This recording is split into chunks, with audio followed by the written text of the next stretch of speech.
Hi అందరికీ నమస్కారం. నేను మీ anchor Tripura. Welcome to I dream media. ఈరోజు మీ ముందుకి ఒక ఇన్ఫ్లుయెన్సర్తో వచ్చేసాను. నేను కొత్తగా తన గురించి చెప్పాల్సిన అవసరం లేదు, తను ఆల్రెడీ అందరికీ తెలుసు, స్వేగ్ గర్ల్గా అందరికీ తెలుసు. బట్ యాక్చువల్ ఏంటి అనేది మనం తనని అడిగే తెలుసుకుందాం. Hi. Hi, how you? Yeah fine fine. How are you? I'm fine. So swag girl అనేదే అందరికీ తెలుసు అనమాట. మీది యాక్చువల్ నేమ్ ఏంటి మీది? ఫస్ట్ ఈ ఇంటర్వ్యూలోనే నేను రివీల్ చేస్తున్నాను. నా పేరు రిషి. రిషి. అంత మంచి పేరు పెట్టుకొని స్వేగ్ గర్ల్ అని ఎందుకు పెట్టుకోవాలనిపించింది? అంటే స్వేగ్ గర్ల్ అంటే కొంచెం క్యాచీ ఉంటుంది కదా, ఇన్ఫ్లుయెన్సర్స్ తొందరగా లైక్ అట్రాక్ట్ అవుతారు ఇన్స్టాలో అని చెప్పేసి స్వేగ్ గర్ల్ అందుకని చెప్పేసి. సో ప్రాపర్ ఎక్కడండి? Proper Hyderabad. Proper Hyderabad. Yeah, ఎక్కడ వైజాగ్ అంటారేమో భయపడ్డా. నేను ప్రీవియస్ తీసుకున్న అందరు ఇన్ఫ్లుయెన్సర్స్ మోస్ట్లీ వైజాగ్, విజయవాడ, అందుకనే భయపడ్డాను. So proper Hyderabad. మీరు ఎంతమంది? నేను మా తమ్ముడు ఇద్దరు. సో ఇప్పటి వరకు మీరు ప్రీవియస్ తీసుకున్న ఇంటర్వ్యూస్తో చూసుకుంటే లైక్ అందరికీ మీ ఫ్రంట్ ఎండ్ అంటే తిను ఇది ఓన్లీ బెట్టింగ్సే చేస్తుంది ఇంతవరకే తెలుసు. అది కాకుండా మేము కొత్తగా లైక్ మీ బ్యాక్ ఎండ్ స్టోరీ, అసలు రిషి ఎక్కడి నుంచి ఏంటి తన బ్యాక్ ఎండ్ స్టోరీ అనేది తెలుసుకుందాం అనుకుంటున్నాను. సో ఎడ్యుకేషనల్ బ్యాక్గ్రౌండ్ అంతా. నేను అన్ని ఇంటర్వ్యూస్లో చెప్పింది 10th ఫెయిల్ అని. బట్ 10th ఫెయిల్ కాదు, inter completed. After that degree first year వెళ్ళిన. సో ఇది ఏం వర్కౌట్ అవ్వదు అని అనిపించి దట్స్ ఇట్, ఇంట్లోనే ఉంటుండే, నథింగ్. సో అంతే, ఇంకా డిగ్రీ ఫస్ట్ ఇయర్ వెళ్ళి అక్కడ నుంచి enough. And I got some kind of health issues. Okay. So ఇంట్లో వాళ్ళు కూడా చాలా టెన్స్డ్ అయిపోయి, ఎందుకు అవసరమా, లైక్ ఫేస్ అంతా వేరేలా అయిపోతుండే బయటికి వెళ్తే. సో అట్లా చాలా చూసి ఎందుకు ఇది అంతా అవసరం అని చెప్పేసి ఇంట్లోనే ఉంటుండే. My family is happy, okay fine అని చెప్పి. ఆఫ్టర్ దట్ ఇప్పుడు ఇన్స్టా వచ్చింది. నాకు ఇన్స్టా ముందు లేదు, నార్మల్గా పర్సనల్ ఐడి కూడా లేదు నాకు. ఓకే. సో ఇన్స్టా వచ్చినప్పుడు ఇప్పుడు నేను యూజ్ చేసే ఇన్స్టా కూడా క్రిక్ బస్ గర్ల్ది, అది నా sister Insta, private ID. Public చేసి దాన్ని ఏదో ఒక రీల్ పోస్ట్ చేస్తే అది వైరల్ అయింది. Okay, that's it. సో మొత్తం ఇంట్లోనే ఉంటుండే, నథింగ్, ఇంకా ఏం లేదు, జాబ్ లైక్ దట్ ఎనీథింగ్ ఏం లేదు. ఓకే. ఇఫ్ ఇన్ కేస్ ఒకవేళ ఇన్ఫ్లుయెన్సర్ అవ్వకపోయి ఉంటే ఇది అవుతుండే నేను అని ఏమన్నా ఉందా? లైక్ ఇప్పుడు నేను కూడా చెప్తా, డాక్టర్ అవ్వాలని ఉంది అండ్ ఇంజనీర్ అవ్వాలని ఉంది. ఆల్మోస్ట్ ఆల్ మా డాడీ కూడా engineer, civil engineer. Okay. So అట్లా చెప్పొచ్చు, కానీ నాకు అట్లాంటివి ఏం లేదు. Like nothing. నేను ఒక డమ్ క్యాండిడేట్, నేను చాలా అంటే చాలా బోర్ క్యాండిడేట్ని నేను. ఓకే. అట్లానే ఉంటుండే. అదే అంటారు కదా, ఇట్లా ఉన్న వాళ్ళకే గాడ్ ప్రెజరైజ్ చేసి ఒక ఇండస్ట్రీలో తెచ్చి పాడేస్తారు అని, అట్లా జరిగింది. సో నాకు అట్లాంటివి ఏం డాక్టర్ అది ఇది ఏం లేదు. సో నార్మల్గా ఇన్ఫ్లుయెన్సర్ కూడా లేదు. అవుతారని అనిపించలేదు స్టార్ట్ చేసినప్పుడు, ప్రొఫైల్ అయినా స్టార్ట్ చేసినప్పుడు?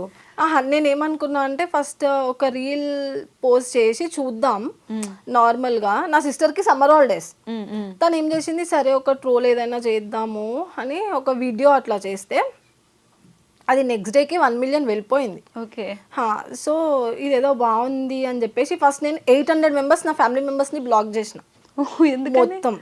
అంటే తెలియవద్దు ఎవరికి అది ఇది అని చెప్పి. లేటర్ ఆన్ ఏమైంది, ఎంతమందిని బ్లాక్ చేసినా వేరే వాళ్ళ దగ్గర నుంచి రీల్స్ వస్తున్నాయి, ఈమె అదే నువ్వు ఎందుకు చేస్తున్నావు ఇట్లా అది ఇది అని చెప్పి. సో లైట్ అనుకొని నెక్స్ట్ డే నుంచి కంటిన్యూ సేమ్ ఒక 1 month వరకు ట్రోల్స్ చేసేసి ఎగ్జాక్ట్ IPL టైంలో కమెంట్స్ వచ్చిండే బాగా.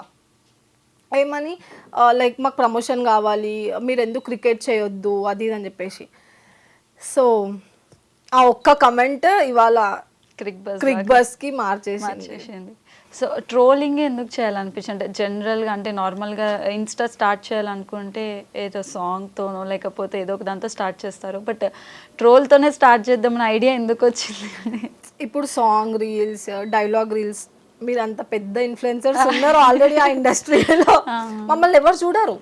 సో ఎందుకు అని చెప్పేసి ట్రోలింగ్ ఏదో స్టార్ట్ చేద్దాం. చక్కగా ఉన్నావు, ఫేస్ అంత నీట్ గా చక్కగా ఉంది, ఎందుకు చూడరని. మీరు ఆల్రెడీ ట్రెండ్లు ఉన్నారు అప్పుడు, మమ్మల్ని ఎవరు పట్టించుకోరు. సో ఆలోచించి ఒక ట్రోల్ ఏదో చేద్దాము అని ఊరికి మనం ఇన్స్టా ఓపెన్ చేస్తే ఏదో ఒక రీల్ ఊరికే వస్తుంది, అరే వీడిదే ఎందుకు వస్తుంది అని చెప్పేసి వాడిపైన ట్రోల్ చేయాల్సి వచ్చింది. ఓకే. సో ఫస్ట్ మీరు ట్రోల్ చేసిన పర్సన్ ఎవరు? పర్సన్ నాకు తెలిసి రాజు డేంజర్ స్మైలీ నేను చేసింది అబ్బాయి పైన. ఎందుకు చాలా గట్టిగా చెప్పుకుంటా, వాడి వల్లనే కదా ఈ ఫాలోవర్స్ ఇవన్నీ. ఓకే. సో రాజు డేంజర్ స్మైలీ వల్లనే అది ఆ రీలే వైరల్ అయింది. ఓకే. సో ఆ తర్వాత మీరు ట్రోల్స్ చేసిన తర్వాత మీకు రిటర్న్ కామెంట్స్ రావడం కానీ లేకపోతే రిటర్న్ మెసేజెస్ వాళ్ళ దగ్గర నుంచి? నేను చేసిన ట్రోల్స్ ఎవరి పైనైతే చేసినానో నాకు ఎవ్వరి నుంచి మెసేజెస్ రాలేదు. ఓకే. వాళ్ళు ఏం ఫీల్ అయినారో ఏమో, నాకు ఎవరి దగ్గర నుంచి రైట్ నో వరకు థ్రెడ్స్ అట్లాంటివి ఏం రాలేదు. కమెంట్స్ వచ్చేది ఒక 3,000 to 4,000 కమెంట్స్. ఫస్ట్ నాకు అందరు చెప్పింది ఏంటంటే అసలు కమెంట్స్ పట్టించుకోవద్దు లైట్. సో నేను కూడా అట్లానే ఉన్నా. రాను రాను ఏమైంది, పట్టించుకుంటున్నా. రైట్ నో కూడా మనం పట్టించుకోము అని చెప్తాం కానీ అంత సీన్ ఏం లేదు, చెక్ చేస్తాం. ముందు నాకు అట్లా లేదు. నేను ఎప్పుడైతే స్టార్టింగ్ ట్రోల్స్ చేసినా అప్పుడు నేను కమెంట్స్ ఏం చూడలేదు. రైట్ నౌ చూస్తున్నా కమెంట్స్, బ్యాడ్ కమెంట్స్. అసలు ఎందుకు ఇట్లా, నాకు కమెకే కాదు చాలా ఇన్ఫ్లుయెన్సర్స్ కి వాళ్ళు అసలు ఎందుకు జడ్జ్ చేస్తారో, ఇంట్లో కూర్చొని జస్ట్ అది ఫోన్ పట్టుకొని ఆ కమెంట్స్ చేయడం అంత ఈజీ అనుకుంటారు కానీ అది వేరే వాళ్ళకి చాలా హర్టింగ్ ఉంటుంది. వాళ్ళ లైఫ్లో జరిగిన ఇష్యూస్ ఏంది అని ఆ కమెంట్, ఒక కమెంట్ మనం బ్యాడ్ చదివినామంటే మన లైఫ్లో జరిగినవి ఏవేవో గుర్తొచ్చేస్తాయి మనకి, అది హిట్ చాలా అవుతుంది. సో నేను అనుకుంటుండే అసలు వీళ్ళు ఇంత ఈజీగా కమెంట్స్ ఎట్లా చేస్తారు. రైట్ నౌ మనమైనా కూడా ఎవరికి ఒక బ్యాడ్ కమెంట్ పాస్ చేయలేదు, చేయొచ్చు మనం, అవును చేయొచ్చు, చేయలేదు. కానీ వీళ్ళు ఇంత ఈజీగా ఎట్లా చేస్తారు అని ఇప్పుడు రైట్ నౌ నేను చాలా హర్ట్ అవుతా బ్యాడ్ కమెంట్స్ కోసం. అవి పట్టించుకుంటే ఇంకా హర్ట్ అవుతాము. లైట్ పద్ధతిగా చేసినా వస్తాయి, ఏదో ఒకటి వస్తుంది, ఇలా ఎందుకు ఇలా చేయొచ్చు కదా అని.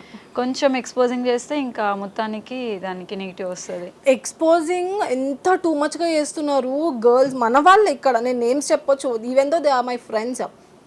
అయినా కూడా వాళ్ళకి నాకు వచ్చిన కమెంట్స్ వాళ్ళకి ఇంకా డబుల్ ట్రిపుల్ వచ్చిన వాళ్ళు ఎందుకు పట్టించుకోరా అనిపిస్తుంది. కానీ నేను చాలా రియాక్ట్ అవుతా బ్యాడ్ కమెంట్స్కి, అంటే ఇన్సైడ్ రియాక్ట్ అవుతా, బయట అయితే. ఎందుకని అంటే ఇప్పుడు ట్రెడిషనల్గా చేసే వాళ్ళకి కొంచెం ఎంకరేజ్మెంట్ ఉంటే బాగుంటుంది. But most of the likes followers మనం చూసుకుంటే ఎక్కువ ఎక్స్పోజింగ్ ఆంటీస్కి వీళ్ళకే ఎక్కువ ఫాలోవర్స్ కానీ లైక్స్ కానీ ఉంటున్నాయి. గుడ్ కంటెంట్ని ఎవరు ఎంకరేజ్ చేయడం లేదు కాబట్టి ఇంకా అందరు అదే బెస్ట్ ఏమో అని ఏమన్నా చూస్ చేసుకుంటున్నారేమో అనిపిస్తుంది. ఇదైతే కరెక్టే. ఎక్స్పోజింగ్ వే వల్ల లైక్స్ వస్తాయి, ఫాలోవర్స్ వస్తారు అని చెప్పేసి. కానీ మన ఆడియన్స్ ఎవరు పిచ్చోళ్ళు కాదు. ఫేస్ చూసి మాట చూసి అరే ఈమె రెప్యూటెడా కాదా అని ఫాలో కొడతారు. ఇప్పుడు మనమైనా సరే రైట్ లో నాకు నేను జీరో ఫాలోయింగ్. అవునవును. సో నేను కూడా ఎవరినైనా ఫాలో చేయొచ్చు, నా మైండ్ లో ఉంటది అరే ఎందుకు ఫాలో అవసరమా. సో ఆడియన్స్ కూడా చాలా తెలివి వాళ్ళు, ఎవరికి ఫాలో చేయాలి, ఎవరికి. ఈవెన్ దో వాళ్ళకి 1 million వ్యూస్ ఉన్న రీల్స్ కి ఫాలోవర్స్ ఉండరు.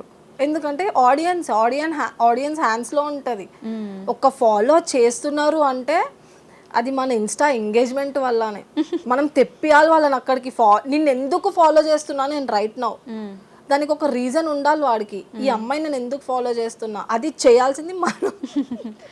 సో రిషికి ఇఫ్ ఇన్ కేస్ ఒకవేళ మూవీ ఛాన్స్ కానీ ఏమైనా వస్తే చేస్తుందా? చేయదు. ఎందుకని? నాకు ఇంట్రెస్ట్ లేదు, మూవీస్ ఇంట్రెస్ట్ లేదు.